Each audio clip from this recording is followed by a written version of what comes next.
नमस्कार दोस्तों, मैं सीए मनोज जैन। आज की वीडियो में हम डिस्कस करेंगे महाराष्ट्र के अंदर पीटीसी का रजिस्ट्रेशन कैसे लेना है। इसको हम एक एफएक्यूज में देखेंगे।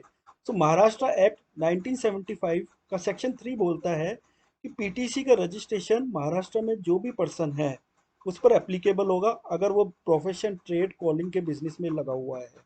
अब यहाँ पर एवरी पर्सन में इंडिविजुअल को भी इंक्लूड कर लिया गया है, लिमिटेड लाइबिलिटी पार्टनरशिप फर्म को भी इंक्लूड कर लिया गया है, और अगर आप कोई पार्टनर है पार्टनरशिप फर्म में तो उसको भी इंक्लूड कर लिया गया है। ध्यान रखिए फ्रेंड्स, जो पार्टनरशिप फर्म है और एचयूएफ है उनको रजिस्ट्रेशन लेने का रिक्वायरमेंट नहीं है, बट पार्टनरशिप फर्म के पार्टनर और हिंदू अनडिवाइडेड फैमिली के मेंबर्स को रजिस्ट्रेशन का रिक्वायरमेंट होता है अगर वो कोई प्रोफेशन, ट्रेड, कॉलिंग के बिजनेस में लगे हुए हैं। फ्रेंड्स, रजिस्ट्रेशन हमें ये पता चल गया कि हमारे ऊपर पीटीसी का रजिस्ट्रेशन एप्लीकेबल है। तो उसको लेना कैसा है, उसके लिए आपको महा जीएसटी पे लॉगिन करना पड़ेगा, और वहाँ पर एक सिंपल प्रोसेस है जिसे मैंने एक अदर वीडियो में बताया हुआ है। आप वहाँ से समझ सकते हो और रजिस्ट्रेशन ले सकते हैं। बहुत सिंपल है। कुछ चीज़ें मैं इसमें बताना चाहूँगा कि जैसे ही आपने प्रोफेशन, ट्रेड, कॉलिंग का बिजनेस स्टार्ट किया या एनरोल हुए तो 30 दिन के अंदर अंदर आपको रजिस्ट्रेशन लेना पड़ता है। पीटीसी के रजिस्ट्रेशन लेते वक्त आपको कोई भी डॉक्यूमेंट अपलोड नहीं करना है, और जैसे ही आपने रजिस्ट्रेशन एप्लीकेशन फाइल करी, विद इन हार या कभी कभी तो ऑन द स्पॉट वो आपका एनरोलमेंट हो जाता है। फ्रेंड्स, यहाँ पर एक प्रॉब्लम आती है। अगर कोई इंडिविजुअल है या कोई पार्टनर है पार्टनरशिप फर्म में, जब वो अपना रजिस्ट्रेशन लेने जाता है तो जो टाइप होता है उसमें प्रोप्राइटरशिप फर्म या पार्टनर करके ऐसे कोई फील्ड नहीं आती है। तो उस केस में आप जो है डायरेक्टर को चूज कर सकते हो, क्योंकि वहां पर अप्रोप्रिएट ऑप्शन वही है।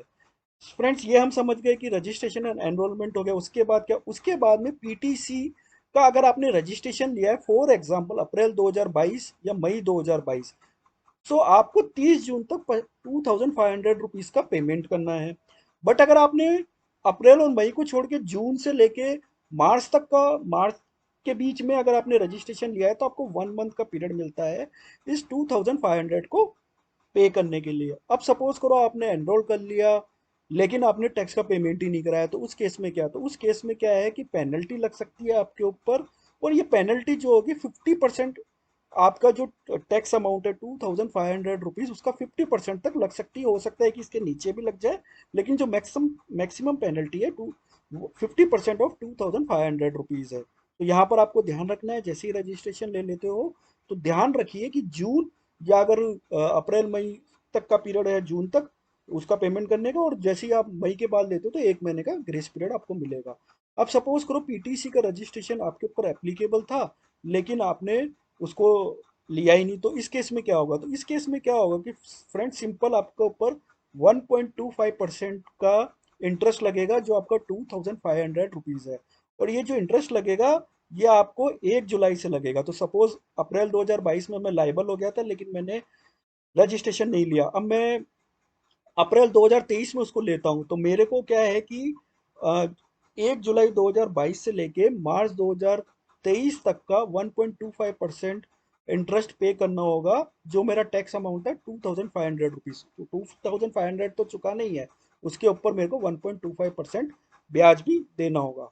तो फ्रेंड्स, ये पीटीसी के रिगार्डिंग कुछ एफएक्यूज थे जिसको मैंने समझाने की कोशिश किया। अगर आपके कुछ और क्वेश्चंस हैं तो आप कमेंट बॉक्स में डालिए, हम उसका अप्रोप्रिएट रिप्लाई करेंगे। सो टिल देन, जय हिंद, जय भारत, धन्यवाद।